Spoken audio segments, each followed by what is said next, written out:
মগের মূল্য এটাকে আমরা কখনোই মেনে নেব না।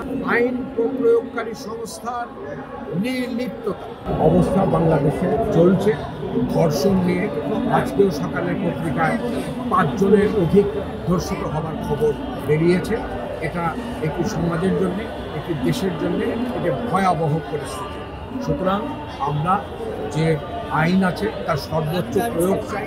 যদি আইনের ক্ষেত্রে কোনো পরিবর্তন করে সর্বোচ্চ শাস্তির ব্যবস্থা করতে হয়, সেই ব্যবস্থাটা আমরা করতে দাবি জানাচ্ছি।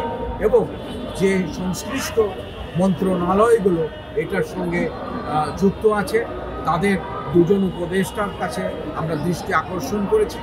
তাদের মাধ্যমে প্রধান উপদেষ্টার কাছেও আমাদের দৃষ্টি আকর্ষণ আমরা করেছি যে এর নিরসন যদি না হয় তাহলে শিল্পী সমাজ, নির্মাতা সমাজ তারা শুটিংয়ে সময় নষ্ট না করে রাস্তায় দাঁড়ায়। আমরা অনেক ক্ষেত্রে তাদেরকে সময় দিয়েছি, আর একটি দিন আমরা সময় দিতে চাই না।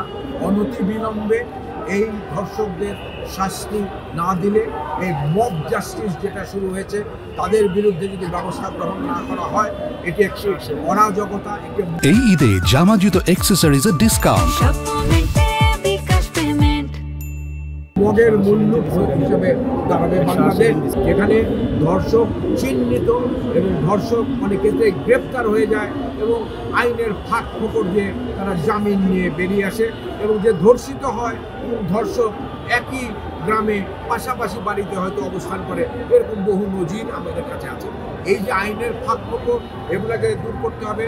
ধর্ষককে ধরা মাত্র তাকে আইনের আওতায় এনে বিচারের সর্বোচ্চ যে শাস্তি সেটার বিধান যদি থেকে থাকে তাহলে তো হলোই, আর যদি না থেকে থাকে তাহলে সেখানে পরিবর্তন এনে সর্বোচ্চ শাস্তির ব্যবস্থা করে সমাজকে রক্ষা করতে হবে এই ধর্ষকদের কবল থেকে।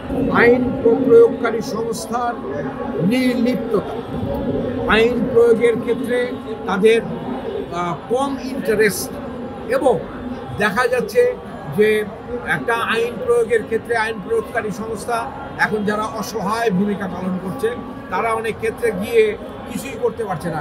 এই অমুক আসছে, এই তমুক আসছে, দল বেঁধে এসে এরা মব জাস্টিস করছে।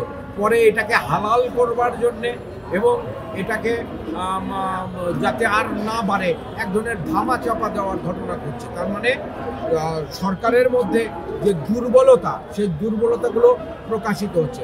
বাংলাদেশে একটা যোগ্য সেনাবাহিনী আছে। পুলিশ এই মুহূর্তে যদি কোনো কিছু না করতে পারে তাহলে সেনাবাহিনীর আশ্রয় নেওয়া উচিত। এইটুকু প্রমাণ হয়ে গেছে গত সময়ের মধ্যে, 7-8 মাসের মধ্যে, যে আপনারা এই রাষ্ট্র পরিচালনার ক্ষেত্রে যোগ্যতা রাখেন না।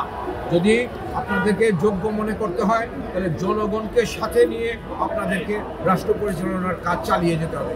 জনগণকে তখনই আপনি পাশে পাবেন, আপনারা পাশে পাবেন যখন তার সামাজিক নিরাপত্তা থাকবে, তার অর্থনৈতিক নিরাপত্তা থাকবে, তার রাজনৈতিক নিরাপত্তা থাকবে।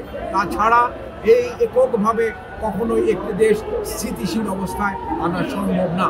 এবং পরবর্তী কর্মসূচি আমরা হয়তো আপনাদের মাধ্যমে প্রেস ক্লাব থেকেই দেব। আপনাদেরও দায়িত্ব আছে অনেক, এই বিষয়টাকে সর্বোচ্চ গুরুত্ব দিয়ে আপনারা সংবাদগুলো পরিবেশন করবেন, এই আহ্বান।